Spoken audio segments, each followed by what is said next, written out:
Anyone could end up in the psychiatric unit, you know, having a breakdown. When I was 17 and in the hospital for nearly 6 months, I didn't think I'd ever come out.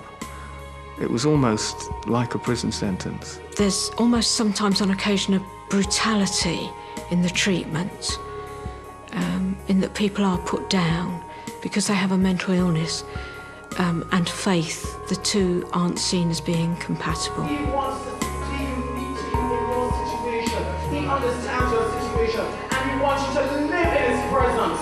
Well, discussing my faith with staff or with anyone else, it wasn't particularly encouraged.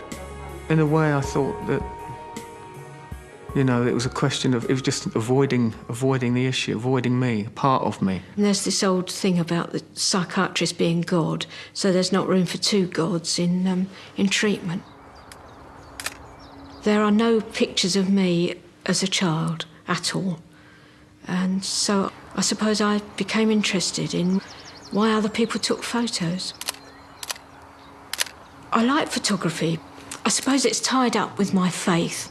And there's something beyond the photograph that has a spirituality of its own. Something outside of me has put the frost on the bush or has put the catkins on the tree.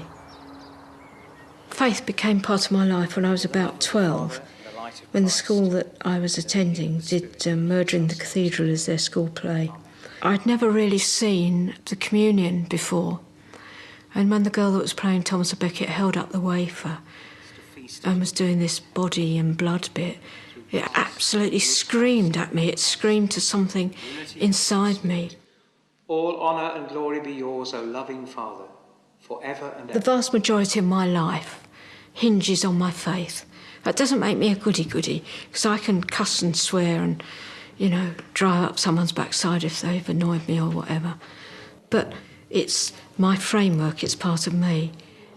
For me, spirituality is the God-shaped hole in me that only God satisfies, that only the things of God and maybe the people of God satisfies. It's the bit of me that communes with God. I think that the relationship between religion and spirituality is complex, really. They overlap one another. Father, hear our prayers and answer them. What I've understood religion to mean is something to do with rituals, and spirituality to do with your inner self. For Muslims, the rituals are part of the inner self. You can't separate either of them. We use the term religion to describe Islam, but actually the Arabic word is deen. We say Islam is our deen, which means it's your way of life.